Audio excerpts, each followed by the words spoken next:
தலைநகர் ஜலான் மஸ்ஜித் இந்தியா பகுதியில் வீற்றிருக்கும் அருள்மிகு தேவி ஸ்ரீ பத்ரகாளியம்மன் ஆலய பிரச்சனை ஒரு முடிவுக்கு வந்திருப்பது திருப்தி அளிப்பதாக மலேசிய அறிவா சங்கத்தின் தோற்றுநரும் ஓம்ஸ் அறவாரியத்தின் தலைவருமான ஓம்ஸ்பா தியாகராஜன் தெரிவித்தார்.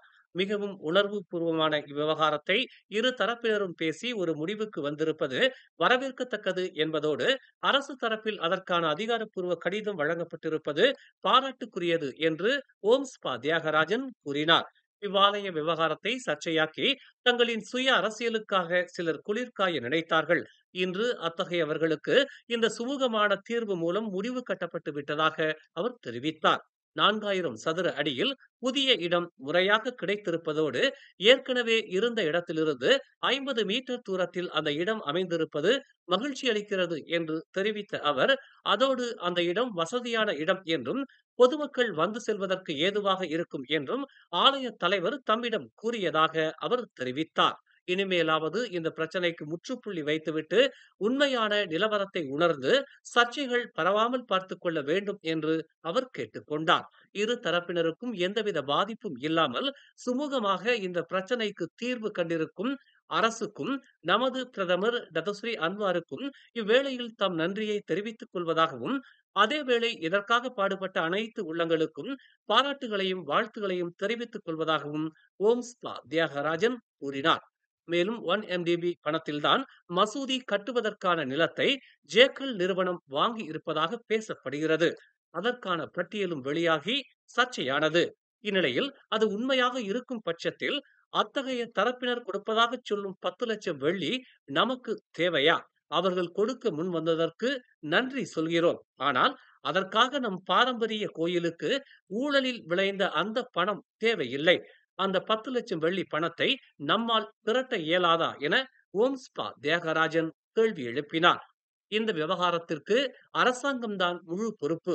எனவே ஆலய நிர்மாணிப்பிற்கான செலவை அரசாங்கமே கொடுப்பதுதான் நியாயமாக இருக்கும். இதனை அரசாங்கம் பரிசீலிக்க வேண்டும். அன்வார் கூட நேற்று பேசிய தனது உரையில் ஏன் ஜேக்கல் நிறுவனம் பணம் கொடுக்க வேண்டும் என்பது போல் பேசியிருந்தார். நாங்களும் அதைத்தான் சொல்கிறோம். ஜேக்கல் பணம் எங்களுக்கு தேவையில்லை. எங்களுக்கு அரசாங்கம்தான் ஆதரவு. அவர்கள் இந்த ஆலய விவகாரத்தை தீர்த்து வைத்தது போல முழுமையாக புதிய இடத்தில் ஆலயம் மீண்டும் உருவாக அரசாங்கமே முழு பொறுப்பையும் ஏற்றுக்கொள்ள வேண்டும் என்று ஓம்ஸ்பா தியாகராஜன் அரசாங்கத்தை வலியுறுத்தினார். இந்த ஆலய விவகாரம் சுமூகமாக்கப்பட்டு விட்டது. இந்த விஷயத்தில் நம் ஆலய தரப்பில் எந்த தவறும் இல்லை. இருப்பினும் போராடி வெற்றி பெற்றிருக்கிறார்கள்.